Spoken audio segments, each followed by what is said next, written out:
Celtics Beat is brought to you by FanDuel, the exclusive wagering partner of the CLNS Media Network. All right, everybody. Evan Valenti with you. Dan Greenberg here as well. Celtics Beat here on a Sunday afternoon. Filling in for Kaufman. Kaufman's schedule with WBZ. Little nuts right now. Feel for him greatly. I'm stepping in to take over for just today. Kaufman will be back next week. Hopefully, we'll see how it goes. But coming with you with one of my favorites, Dan Greenberg. Always willing to jump on. Dan, always appreciate you having you on. This is, I forget, like this is like the third or probably fourth time I think we've had you on this season. So recurring guest, Dan Greenberg. Much easier to do coming off wins, I think. Oh man, I love it. I gotta tell you, it's been they lost 3 games in a row, and all of them were heartbreaking. We're gonna get into that in a second later on in the show. But 2-game winning streak against the Portland Trailblazers, Atlanta Hawks last night, 134-125. The score. We're gonna get into something a little bit later. Since there's only 14 games left in the season, we're gonna talk a little bit about some things that I'm worried about and some things I'm not so worried about as we get towards the playoffs, because there's not a lot of games left. I don't know if, Dan, would you call this the toughest part of the calendar? Because it's like the playoffs are right there and they're within reach, and we've been all we've been talking about is playoffs, matchups, and I can't wait for playoffs. Like, this to me is the toughest time of the year, I think. It's interesting. I think it all depends, right? Because there's an argument to be made. You know, the dregs of the regular season, getting up for every game might be tough. Once you get to this part of the year, you know, some teams are lottery bound. They're going to be, you know, tanking it in. But given how close the seeding is in both conferences, I think the play-in has really sort of limited we're just going to punt on the last month of the season idea. So I'd agree with you overall, at least for the Celtics now, given where they are with, you know, their little skid that they just had, how good teams around them are playing. This is by far their toughest and most important part of the season, as it should be. In the middle right now of a 6-game road trip here. I was going to get to this later, but like they're right now on the road in Atlanta. They play in Houston tomorrow night, Monday. That should be a tough one. Minnesota. Even still, the Rockets can get hot and they'll beat you if you're, you know, dicking around. So I totally hear you. Anybody, like, this is the NBA where offense is insane right now. Anybody can get hot for a game. Minnesota, Portland, Utah, and then light the beam Sacramento at the end, the hardest one at the end, which is really tough. Again, 6-game road trip for the Celtics. But I want to talk about last night a little bit. Hawks 125, sees 134. A nice win, 2 in a row. Good to get back on the winning track. I'll say this. If the Celtics line up with the Hawks in the first round, I'm going to be thrilled. I know people are like, oh, Trey, the playoffs had that one run. I'm not sweating that. That team last night looks a little rudderless. I feel honestly bad for Quinn Snyder, who's going to try to come in here and put this together. I just defensively, neither team at certain points last night, Dan, wanted to really play a lot of defense. I mean, especially in that first quarter. The Celtics scored 71 points at halftime, which is just an awful number. It's tough. They're one of the teams where stylistically they're just a bad matchup, right? The Hawks are in the bottom third in the league, I think, in 3-point shooting, both in terms of volume and percentages, but they're really good from 2. Whereas the Celtics, it's flipped, right? Like, if you can't match and hang with them from behind the arc, unless they have 7 of 44% or 7 from 44 showing against you, the way that they play is just not a good matchup for Atlanta. If they're also not going to be able to get stops on the defensive end, you add that with just the basic basketball math of trading 2s for 3s, and it's a bad matchup. But we did see last night that if the Celtics are going to play them in a playoff series, they can't mess around on the defensive end like we saw last night. I mean, the offense was great. The shots were dropping, but that was a level of defense that will get you beat in the playoffs. And I think everybody recognizes that. And that's obviously the biggest thing to tune up these last 14 games. Yeah, and the offense comes and goes, and we all know that. I mean, this team can get red hot. They got red hot for the first couple months of the season. We're like 21-5 or whatever, and just wiping the floor with teams. And then sometimes they don't shoot the ball well, particularly. And then go back to that loss against the Knicks where they were just ice cold from 3-point range the entire game. Defense has to be this team's calling card. It was last year. They have relatively the same team. It shouldn't be a team that's bad on defense. And last night, it's the switching stuff. Yeah, even if you think like there's no way this current group can get back to a defense last year that was basically historic, fine. Okay, I'm not going to fight you there. You still can't be giving up 120. Like there's a balance there between the defense we saw last year that just suffocated everybody and the game we saw last night where they had 2 quarters of over 36 points. They gave up 50% shooting in the fourth quarter. Like there's a balance there where you can still play an acceptable level of defense and not be the generational group that we saw last season. Right. I totally agree with that. And look, it got to a point last year defensively where they were just mopping the floor with teams. And a lot of that revolves around Rob Williams being just an absolute freak show. Obviously we don't have Rob, things are a little bit different, but it's one of the, that. It's that, and there was sort of the desperation of their situation, right? Like, right. Fighting they had to play that way. Yeah. And their offense wasn't as good. So it's like, man, there's a chance we might not score 115, 120 points tonight. Now their offense is a billion times better. So in theory, that gives you wiggle room defensively. But again, once you come time to the second season and when these games truly matter, you can't have multiple 35-point quarters. That's just, it doesn't matter if you're playing the 8th seed, the 7th seed, or you're in the conference finals. That's not good enough defense when the games truly matter. And I think everybody knows that.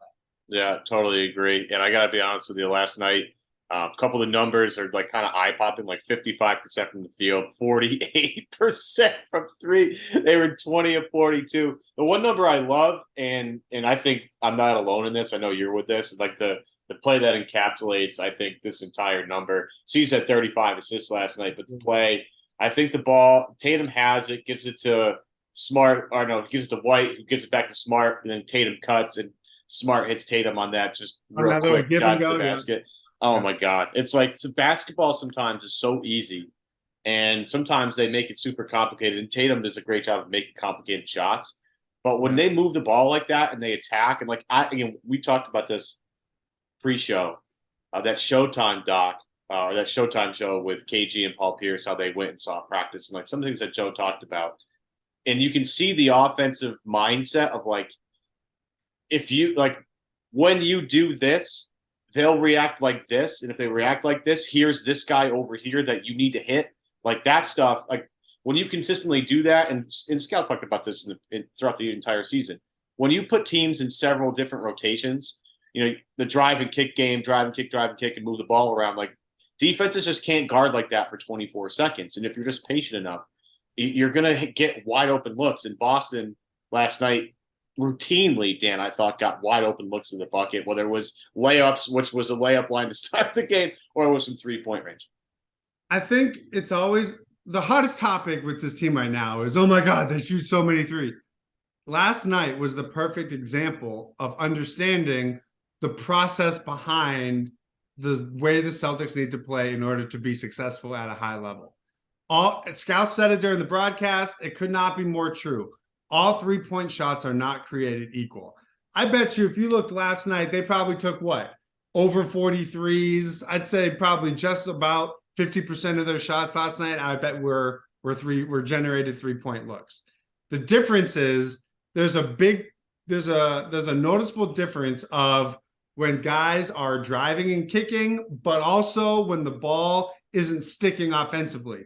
We had way fewer, isolation pull-up threes, whether it's from Tatum or Jalen, that are low percentage looks. How many more did we get where there's 3 or 4 passes and it's a driving kick to a Tatum 3 or a driving kick to a Derrick White 3?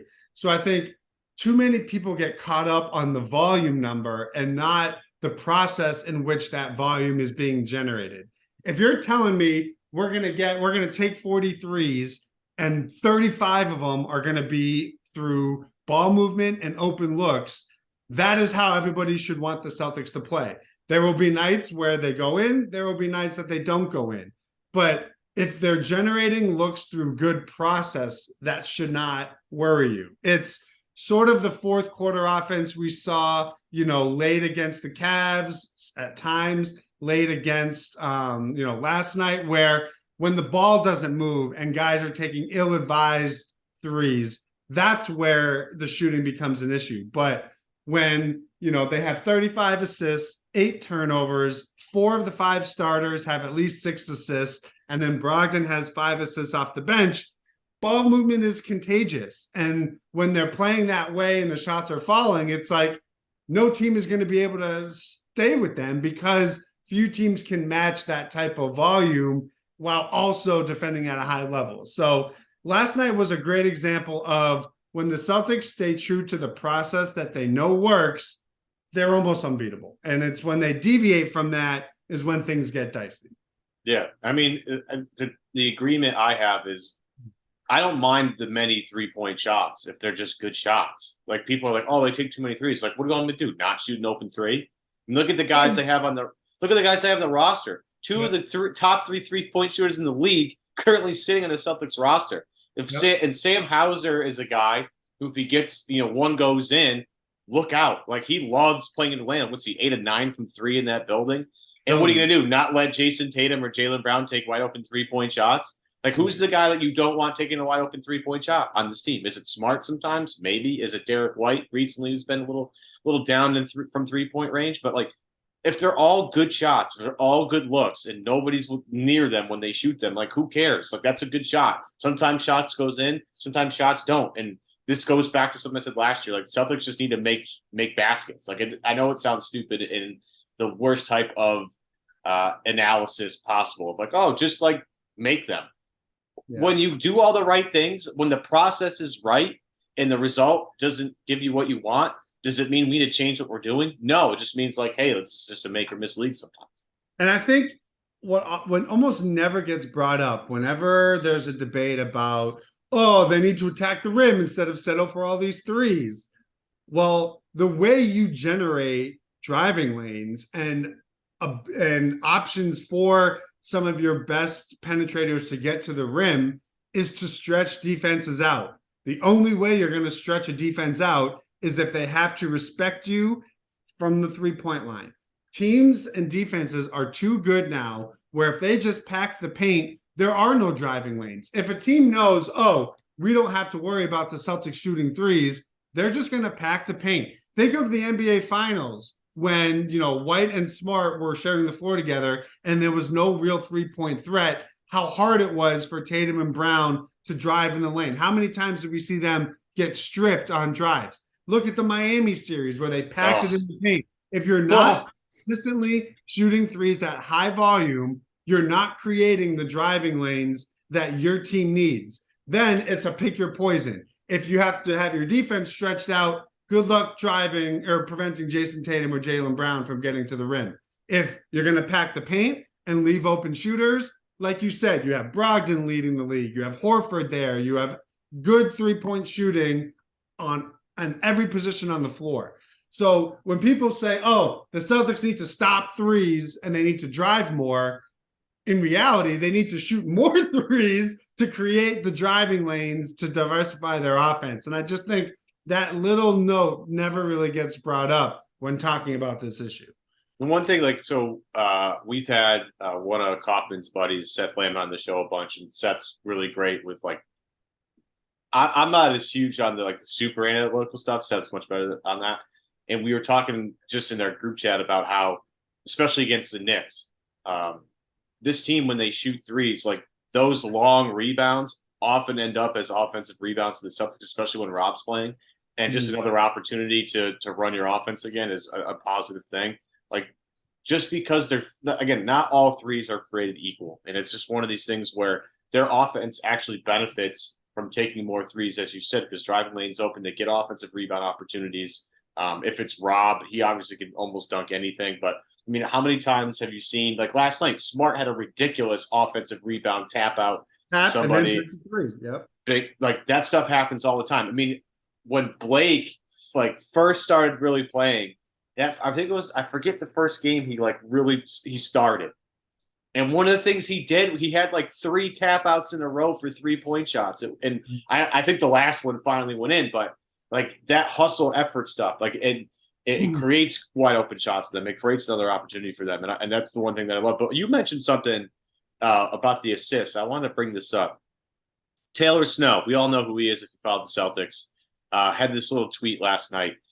Quote, tonight was the 3rd time in the past year the Celtics recorded at least 35 assists while committing fewer than 9 turnovers. Huge, huge, huge.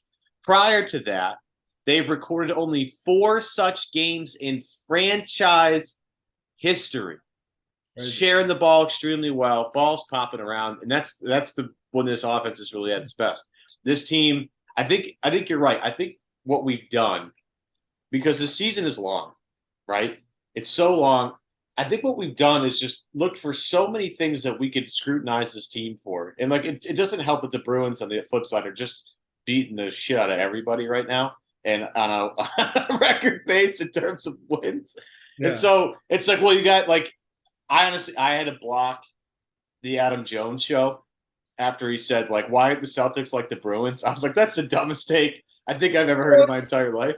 Yeah, it's tricky because while I do think there is some of that, there's also validity to when the Celtics play mediocre basketball, they get mediocre results. And I think their last week, they were playing mediocre basketball. Where I think it gets a little crazy and is sort of, we're making a mountain out of a molehill is thinking it's, 1 week of basketball is some sort of referendum on their entire season and their entire approach. I think that's misplaced. If you want to get in on them on their defensive regression and they're not guarding anybody on the perimeter over the last week, you're valid. If you want to talk about their turnover issues and these blown leads, like those are all valid. But trying to frame things like, oh, everything we've seen, I always love it because when the Celtics are playing well, it's, sample size. It's not a big enough sample size. Well, we have a 60-something game sample size where they're one of the best teams in the NBA, but yet it's the 3-game sample size when they lose that is really who they are.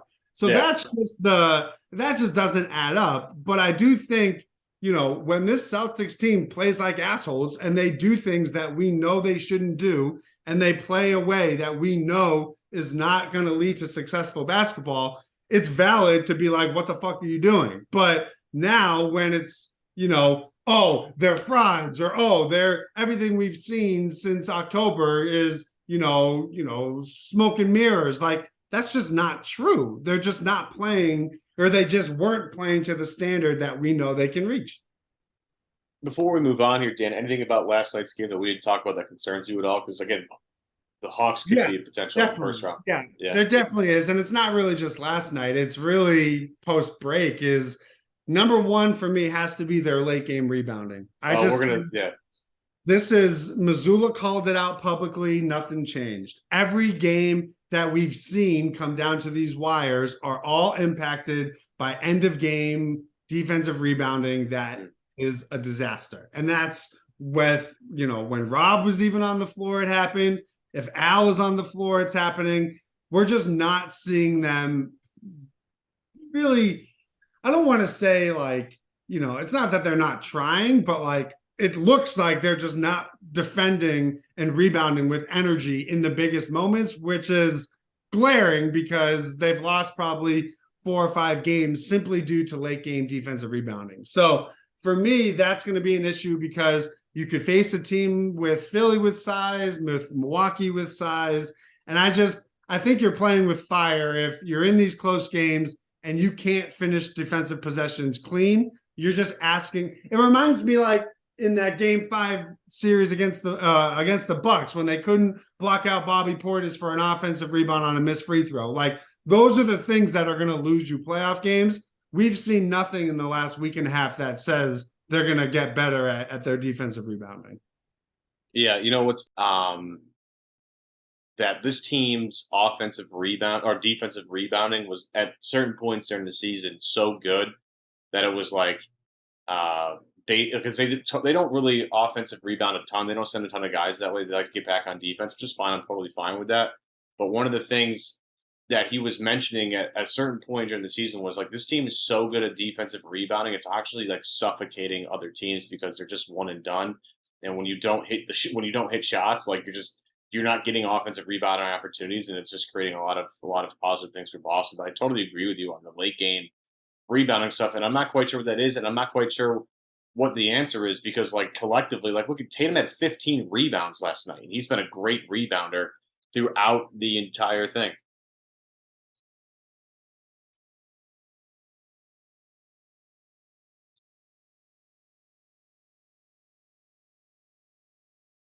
So look at their defensive rebounding percentage across the league. I'm pretty sure they're probably within the top 2 or 3 in the league. So it's not like they can't defensive rebound. It's just They're not defensive rebounding at the one time of a game where you think this is when you need to, really be on your. And it's just they're not boxing out. They're not finding their man. They're watching the ball. It's just they're just playing with fire to a level where I just do not think that is a successful path when the game is matter. I don't feel comfortable either, but I need to take a quick break before we move on to my next segment. I want to take a quick break to tell you today's show is powered in part by FanDuel. Massachusetts, listen up. We finally made it. FanDuel, America's #1 sportsbook, is now finally live in Massachusetts. New customers in Mass get in the action with $200 in bonus bets guaranteed when you place your first $5 bet with a $10 deposit. Just sign up. It's real simple. FanDuel.com/Boston. That's FanDuel.com/Boston. When you place your first $5 bet, after you deposit your first $10, you get $200 in bonus bets. Finally, you can bet all your favorite sports from money line to point spreads to player props and more. Right off the top, folks, us Massholes, we have some special Massachusetts-only bets right now on FanDuel. Last night, I tweeted this out. It was free money last night. Celtics to make one or more threes in last night's game was boosted to +100, which was an automatic, stupid lock. They had another one, Bruins, shots on goal at +1 for the same odds. Obviously, the Bruins are going to get a shot on goal. It's called free money, folks. It's unbelievable. And they still have these little Massachusetts specials still going on right now, just to throw this out there. If you you log on their web pages. I'm big on using the computer and not my phone all the time. If you log on to their website from a laptop or a desktop, you're going to see pretty quickly, if you live in Massachusetts, some Massachusetts specials. I constantly am checking this. It's super boost. Like, here's one right here. 1+ dunks in the first 3 minutes of the game against Knicks and Lakers, right? And that's coming up later today. Is somebody going to dunk the ball in the first 3 minutes of Knicks Lakers? It's +200 right now. Again, I think if this game gets up and down, I think it can. At least one dunk in 3 minutes. That seems pretty plausible to me. I just think right now, if you're looking to just score some easy ones, that's a really good one if you're looking to get an easy one. And there's a bunch of other stuff that we're going to be working on throughout the entire rest of the season as we gear up towards football season. But as we wind things down, March Madness is coming. Obviously, that's a huge deal. The Masters is coming. That's a huge deal.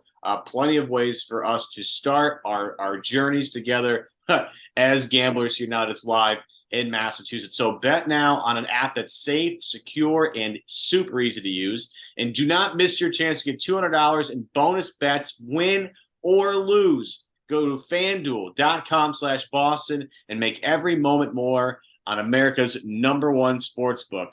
21 plus and present in MA. First online real money wager only. First $10 first deposit required. Bonus issue is not withdrawable bonus bets that expire in 14 days. Restrictions apply. See terms at sportsbook.fanduel.com. Gambling problem? Hope is here. Gambling help line ma.org. That's gamblinghelplinema.org, or call 1-800-327-5050 for 24/7 support. Evan Valenti, Dan Greenberg, coming in at the first half hour of this podcast.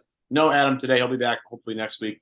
But one of the things as we kind of get to the end of the season here, and Dan was sort of talking about at the end of his little rant there about defensive rebounding late in games, things that he's worried about. I wrote a bunch of things that I'm worried about down. Fire them off. And it's not like I have things that I'm not worried about to kind of like package together with these things. And Dan, the first thing I'm kind of worried about, and it's been kind of a hot topic for certain people, I'm a little worried about Joe Mazzulla. I'm not going to lie. And it has nothing to do with coaching per se. But he made some headlines this week about sleeping with tape over his mouth. And I'm slightly concerned that that's a little too weird for me. Like, I kind of like that Joe Mazzulla is a guy who wanted to sleep outside of the Fairmont, it was Fairmont where he coached this last, yeah. He wanted to sleep outside of the gym. Like, he wanted him and his wife live in this RV outside of the gymnasium so he'd get to work easier. Like, that kind of stuff I love, but sleeping with tape over your mouth, like, I don't know, Dan. I'm a little heard of it, but I didn't even know it was a thing. But people tweeted me, it's a real thing, and it's really effective. If you struggle, I don't know if it was sleep apnea or some other sleep issue. Yeah. It was like these people, sworn by it. So listen, for me, I feel like it would drive my brain crazy to know that my mouth was taped, but I guess that's just a level of that I just didn't even know was possible, but it fits his Psycho Joe persona. But if you are someone who has issues and have tried this, I bet you it's really changed your life. So yet again, Joe is just one step ahead. I got an Instagram ad for that, by the way. I was like scrolling through my timeline the other day, and it was a guy like promoting tape over. Yeah, like I had never heard of it, but it's a real thing that people do apparently. So I can't wait to get another ad. The one thing I will throw out there that I am slightly concerned with Mazzulla, it has nothing to do with timeouts. That I think that issue has been so overblown that we've actually forgotten like why he does that. Again, he wants guys to work through stuff and not rely on timeouts so much. I totally understand that. But like some of the lineups he's been throwing out recently have been a little wonky in my opinion. And sometimes you do stuff just to collect data on it and see if that's going to be a lineup that you're going to use later on. And sometimes, I love this Brad Stevens' shake the snow globe thing. I loved that saying. I thought it was a really excellent way to put it. But sometimes I'm like, hey, Derrick White's been like our second best player all game, and he's riding the bench with 4 minutes to go. Like, what are we doing here? So, is there any concern over Mazzulla's not coaching ability, but his rotations as we head towards the playoffs?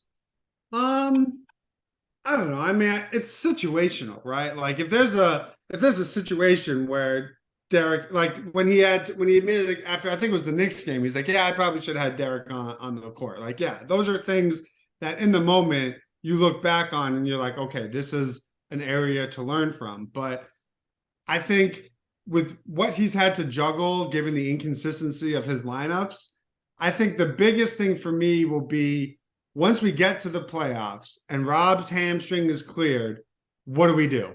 Because the sample is large enough to suggest that for this version of the Celtics, they're at their best with Al as the only big and, White filling in as that fifth starter. Now, if he wants it to be matchup dependent based on an opponent, we'll have to see. But I think when I think of his rotation, my bigger concern or worry is more around Grant Williams, is the fact that, even if you don't think that he's been playing well, I just don't know if the Celtics can afford a postseason run without a Grant Williams role. And for him to be getting DNP coaches' decisions, even with Blake playing great, last night, I still think there has to be ways to where you don't lose him mentally because you're going to need him in a playoff series. So finding ways to buy him 5-10 minutes a night, I think you have to do it. I was going to wait for that, but I'll just dive into that. I am worried about Grant Williams. And I was trying to feel out is Grant Williams worried about his next contract too much? Like, is that what's really factoring in here? Is it the injury? That's this elbow injury that he just disclosed a couple of days ago. That's been bothering him. Like, what I am seriously concerned because Grant is. Look, I know people don't like him personally. I know people don't like the fact that he talks a lot. I don't love it either, but it's part of his personality. It's part of the things you're going to deal with. They're going to need Grant. Like, there's no doubt. Like, for some reason, he does a great job against Giannis. Again, I don't understand how other people can watch him and say like he's not going to be valuable. He does a great job against Giannis. Game 7 was unbelievable. They dared Grant to beat him, and he just went out there and did it. He was great from the corners. He wasn't so great in the finals, obviously, when they made him get off the spot. And he's been better this year at certain things, but like he's just been doing a lot of dumb stuff lately. Like the other day, I forget what game it was, and Boston had whatever defense they were playing in rotation, and he got the ball, and it was like the pass was very obvious, but it was just a beat too late. I think it was the Knicks. The Knicks turned it over into a wide open transition dunk. And it's like, Grant, like you have to be quicker. You have to react quicker. You can't just assume that everybody's going to act at a certain speed, because the pass was there. I'm not sure if it was White or Hauser in the corner who was open for a wide open three, but it's like those little things, like if you don't do it at the right time, it lead to points in the other end, and we just can't do that. And you can't continue to give those things up. So I don't know if Grant's going to get his head out of his ass or what he's got to do. Yeah. But I'm with you. Like Mazzulla has to play him a little bit to get him back in rhythm again. Yeah, so it's tricky because I wouldn't exactly say that his caliber of play warrants minutes on the floor. I would just say it doesn't. It flat out doesn't. But it also reminds me of the times where we wouldn't see Peyton Pritchard for a week, and then he would get minutes and he would just look off, and he would be making mental mistakes, and his rhythm wouldn't be there. And it's like, yeah, when you're a role player, part of your success is getting that consistent run and feeling good and being involved and not having to look over your shoulder. When I watch Grant play, I feel like he's looking over his shoulder when he makes a mistake, like, oh shit. He's like, now I'm never going to play. And look, he didn't even get off the bench last night. And I think the bigger problem there is when we were at the trade deadline, my guess is Brad operated with a certain assumption of what his front court rotation was going to look like. I do not think they were envisioning a world where we're giving Grant DNPs, because if they weren't going to use him in the rotation to end the year, would they maybe have explored something at the trade deadline that then didn't happen because he was a productive player for you a month and a half ago? So that, I think, is the bigger picture of like, what does their front court depth now look like in a playoff series if you're removing it? Like, are teams going to be able – teams aren't going to respect Blake Griffin as a shooter, right? So Blake's great at setting screens. He's great at passing out of the pick and roll. But if we're thinking of spacing and we're thinking of heightened playoff defenses, you can't have too many minutes where Blake is on the floor and you just don't have to respect him from behind the arc. I just think you're asking for trouble. Yeah, and the further they go in the playoffs, the more they're going to need Grant to do stuff. Like, as much as I love Blake, he's been a great addition to the team. I think he's been great for the locker room, chemistry, and all that stuff. Like, I can't expect Blake to hold up in a 7-game series against the Bucks. Like, right, it's just not a fair expectation for a veteran minimum player in his mid-30s to be that first big off the bench. Like, that's just not fair to him. No, it's not. And look, I love Grant in certain things, but like this has been, I don't know, it's just been because you could have gotten something for Grant, obviously, but I would have preferred not to trade him. And you know, the contract that he's looking for / he might get, like I know there's been a lot of talk about that, and I don't know if that's affected him at all, but. Like it seems a lot of mental stuff. It seems like mental mistakes, and it seems like he's not as focused as he needs to be, you know, in real time. And that's the problem with the bench player. Like, and Peyton, as you mentioned, is a living example of this. Like, you have to come off the bench like on fire. You have to be ready to play, and like that's hard when you don't know when your next minutes are coming. Like when you're not a part of the rotation. So I mean, just look at it, compare it like this. Like, right. Not only is he a much better player, right? So that obviously factors it in. But look at Bobby Portis from the Bucks, right? He comes in, he knows his role, he gets his run, he produces. There's never a question of what he's going to be doing on a night-to-night basis. Right. The Celtics need to find or get back to that level of role consistency for Grant. Half the battle of that is him actually earning that opportunity with his minutes, but that doesn't mean that he like can never miss a shot or anything. Like, he just has to play in a way that we know is successful for him. So that means when he has his opportunities for clean catch and shoots, he has to take them without hesitation. When it comes to individual defense, he has to get back to guarding his position without giving up points or fouling. So like, he owns half of the responsibility, but I do think there's something to be said where, you know, Mazzulla cannot bury him. Like, I want to see what happens against the Rockets tomorrow. If Grant isn't playing 25, 30 minutes tomorrow against a team like that, I think Brad has to be like, Joe, what are you doing? You can't bury this guy at this moment in the year. Yeah, because you're going to need him in about 14 more games to really play significant minutes for you. No matter who the matchup is, like he's just need to play. I wonder if because he's been really good at, the shot fake, put it on the deck, drive to the basket. Like he did that a lot in the first half of the season. I wonder if it made him a little more gun shy because last year he was just basically a stand 3-point shooter, like stand alone in the corner, just catch and shoot, catch and shoot, catch and shoot. I wonder if this new off the dribble game that he's been trying to experiment with has maybe made him a little less gun shy. If I sometimes Grant will up fake and there's nobody even there. And it's dude, just shoot the shot. What are you doing? I think it's tough because attacking closeouts is very important for a stretch big like him, given how the Celtics play. That was something that helps him become a tougher guarding, it just becomes more problematic for defenses if Grant is going to have the ability to put the ball on the floor. Where it becomes a detriment is when it becomes a crutch for him and he changes how he plays. So he has to try to find that balance of this is a tool in his toolbox that he can use and be effective with when needed, but it can't come at the cost of playing a way that brings the team the most value. And I think that's where he struggles, is just finding the balance between attacking closeouts hard and just shooting the ball with confidence and not overthinking it. Yeah. I want to move on to a thing that I'm not worried about because we've talked a lot of things that we are worried about. Things I'm not worried about, Jason Tatum, period, end of story. No, never. Not even a concern. People were like, oh man, is he hurt? Is this and that? Then he just came back and scored 30 in 2 straight games, 35, 15, and 6 last night. Taylor Snow once again coming in with a great stat. Tonight was the second time this season that Jason Tatum has had at least 34, 15, and 6 in a game. He's the 4th Celtic player to log multiple Celtics games in a full career, let alone in a single season. Bird, Cowens, Havlicek, the only others in Celtics history to do so. Jason Tatum's really good. And one thing that I wanted to bring up was Draymond, again, this is Instagram doing me a solid because otherwise I probably wouldn't have found this. Draymond said something the other day on his podcast that was very interesting about the MVP case.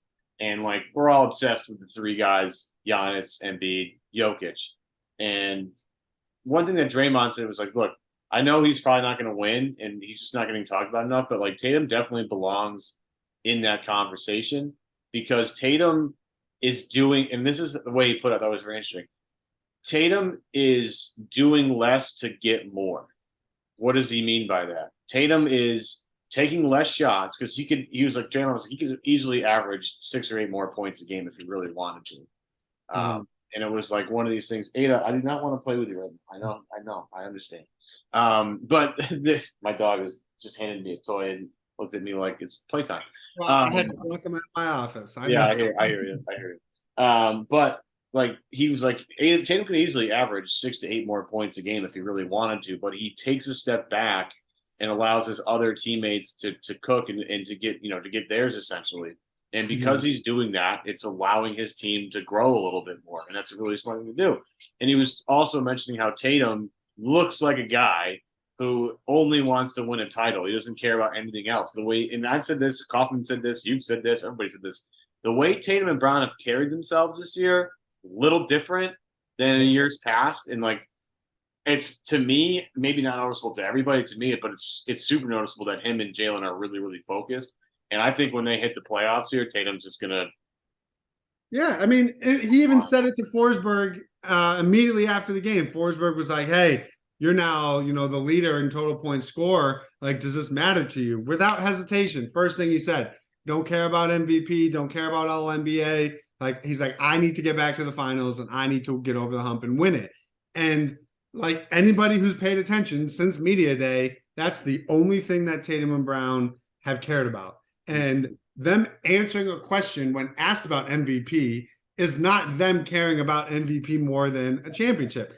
That's just, when the Celtics are good and there's no drama, that's what the usual people you expect, that's what they're going to go with. And that's fine because, when there's nothing to criticize about, you have to fabricate, like Dan Shaughnessy's column is a perfect example of everything that's wrong with the narrative around Jason Tatum.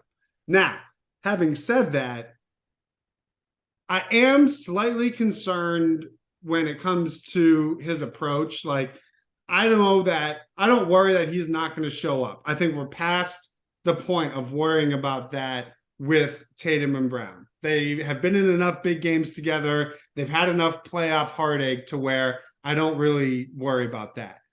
But we are still susceptible to hit a, 6 of 19 type game. And I think finding ways to still win around those Tatum performances is something that we're going to have to see, because, while he has shown up in these last 2 games, he is doing a little bit of everything. I do still want to see him, when it comes to the playoffs, find a way to, get to the line like he has done a great job this season, but also, find ways to be more efficient. And that doesn't mean don't shoot threes anymore, because he has to take threes. But I do want to see if he can avoid those, 6 of 21s or these, 3 of 15s that no matter what else happens, those are just too much of a black hole to really just be effective. Yeah, I hear you on that. We're going to get to more of this in a second. Quick break to tell you today's show is also brought to you in part by HelloFresh. With HelloFresh, eating well in the new year can be stress-free and delicious. With over 35 weekly recipes, they have the options you're looking for to help you achieve your goals. Choose calorie smart, carb smart recipes, or even customize select meals by swapping proteins or sides, upgrading your proteins, or adding protein to a veggie dish. Last time we had a show, Kaufman got so into the protein part of this read, it ended up being an inside joke for the rest of the show. I laughed because Kaufman doesn't look like a guy that needs a lot of extra protein in his life. He's not lifting a ton, not to bury Adam a little bit, but man, I don't think you need to eat a ton of protein with the frame that you have. But anyway, we all want to save money this time of year. But as you know, that HelloFresh helps you save money all year round. In fact, HelloFresh is cheaper than grocery shopping and 25% cheaper than takeout. I mean, go to the grocery store lately. Things are crazy expensive. Takeout is normally even more expensive than that. HelloFresh, for me, to be frankly honest with you, is a way to make a meal in not a lot of time. And one of the things for me, because I like to cook, I don't know about you, Greeny, but I love cooking. Big time. Definitely. You're a big cook? Yeah. The one thing that stinks sometimes is and that's part of the beauty and the joy of cooking is I don't know how much this I'm going to need, but I'm just going to cut up tomatoes until I feel like I don't have to do it anymore. HelloFresh gives you the right portion sizes. I have a problem with portion sizes. So it gives you the right portion sizes. It's easier to put together, and the meal comes together in a half an hour. The prep time is 15 minutes. So unlike me, who's cooking for 2 hours, I'm eating in 45, which is the best. With HelloFresh, you get farm-fresh, pre-portioned ingredients and seasonal recipes delivered right to your doorstep. Skip trips to the grocery store and count HelloFresh to make home cooking easy, fun, and affordable. That's why it's America's #1 meal kit. Save some money and sign up for HelloFresh today. Go to HelloFresh.com/beat60. That's HelloFresh.com/beat60. Use the promo code beat60 for 60% off plus free shipping. That's beat60 for 60% off plus free shipping. Evan Valenti, Dan Greenberg. Dan, I think we've addressed the glare that was currently on your screen. Yeah, I'm sorry about that. A little ghosty at one point. I don't know what happened with the sun or whatever, but you've repositioned yourself and you look a little bit better here. Moving on with more things that we're worried about. This has been something that I think everybody's been worried about for the entire season, and Rob Williams not being healthy right now just accentuates this. Whatever's going on with Grant Williams, we don't know. I'm sure everybody's got lingering stuff, and it's health. This team, from a health standpoint, that's going to be the big factor for me for how far this team goes. If they're totally healthy, 100%. Look, if you go to FanDuel, they're the #1 team in terms of odds, the favorite in the Eastern Conference, and they're among the favorites to win it all, right? And that is only because they are 100% healthy. I am slightly worried about Rob, I think, as we all are. I think, didn't Lonzo have the same procedure as Rob and hasn't played and might not, or a similar procedure to Rob? I think so, but his recovery, he couldn't even run 6 months later or 9 months later. It's so weird. It's just weird. And it's just something I keep in the back of my head because I'm just worried about Rob, as we all are. But my main concern about this Celtics team as we finish out the last 14 games and go to the playoffs is health. Has to be. I don't know how we get over this as a fan base. I don't think it's possible.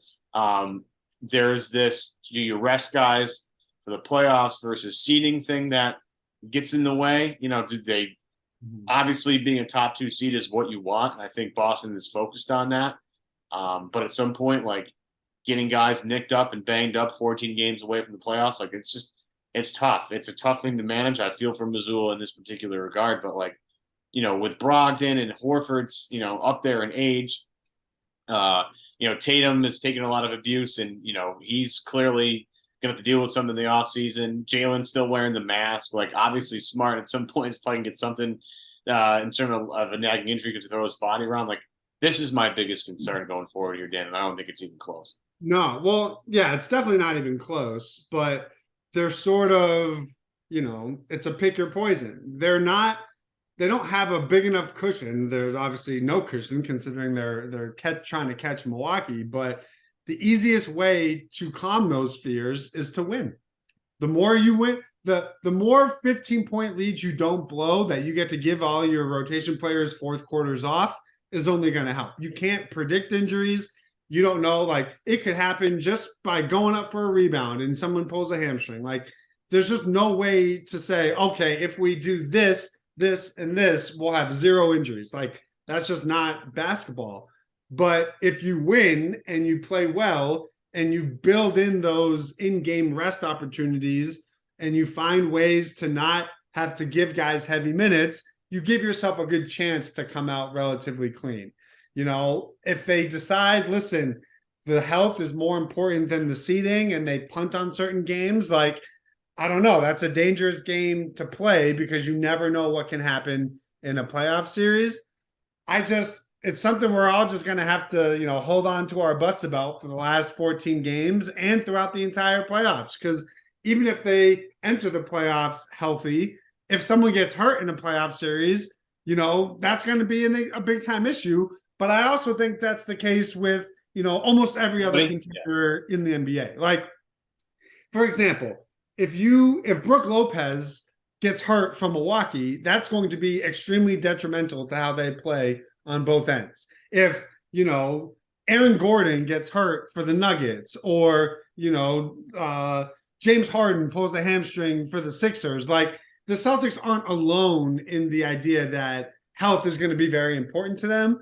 I just think they are one of the few teams that when they are healthy, the level they reach is just a little bit higher than other teams. Totally great. Next one, and I'm going to put these two together because I just think that it makes the most sense to do this together. Things I'm worried about: Derrick White's 3-point shot since the All-Star game, not great, 26.5% on 4.5 attempts per game. Pre All-Star, 38.5%. We all knew that wasn't going to stay, just because it would be an outlier. But things I'm not worried about, literally everything else about Derrick White. Like, he's like my favorite player this year. He has been so amazing, to the point where, like, the double big lineup, I think we've experimented with enough. I think Derrick White, like, being a starter, just to get them started with the right energy. He needs to close games because of the way he moves the basketball. He attacks the rim. Him defensively is on, like, everything about Derrick White about his 3-point shot is just awesome. And if he could shoot 38% from 3 for the entire season, he'd be an all-star, no question. I'm honestly not even that worried about it, though, mostly just because a lot of his threes come within good process, right? Like, the thing that I get nervous about when it comes to White is his 3-point approach, like we saw in the finals, where he's hesitant to even take it. Like, if he's catching and shooting a wide open 3 off good dribble penetration or good ball movement, and it doesn't go in, that doesn't bother me. When he doesn't take the threes is when it's like, okay, Derrick, like, remember, you have a large enough sample size this season of being an above league average shooter. It's okay for you to take those with confidence. And I think we saw him do that last night, and he was, I think either 2 of 4 or 3 of 5, something like that. So I'm just worried more about him not falling into a bad approach because he's missing, as opposed to the misses themselves, because he is not someone that I think takes low quality 3-point attempts. Whereas you have, Tatum takes some tough ones, Jalen takes some tough ones, Smart at times takes ill-advised ones. With White and Brogdon, I feel like all of their threes come off good process. So you kind of just have to live with the result. Yeah, Brogdon sometimes in the early part of the season would kill me with these early, like, couple dribble move and the shot clock threes that he used to take. He's gotten better at that, and so I'll give him a lot of credit. Now all of his come off, like that one in the corner last night where he had probably 35 seconds to set his feet and shoot it from the corner. It's like, not only is he shooting 45% on the year, but he's probably shooting like 65% on corner threes where you give him 15 seconds to set his feet and whatnot. I'll give you another one I'm not worried about, and it's just Al Horford again in general. I think Al's been incredibly good this year. He's 36. He's obviously, getting up there, but everybody's worried about his age and everything. Going into last night, he was 115th in the NBA minutes, so they've monitored him and kept his minutes down as best they could. They haven't played him in back-to-back, so that's been great. And his three-point shot is like, again, that Philly game was like an out-of-body experience where he just started bringing the Celtics back by himself against his old team from three-point range. It was special. And I think we all know, at least I think most of us know, that Al's defense will change in the playoffs. He will get better at that because he's just saving himself. And certain people want to make a big deal about how Al isn't doing this as well, and this as well, and this as well. And it's like, guys, we know what's going on here. This is management. This is active load management during games. You'll see a different player complain, because last year we saw it. Last year it was like, where was this guy? Yeah. I think we see it again.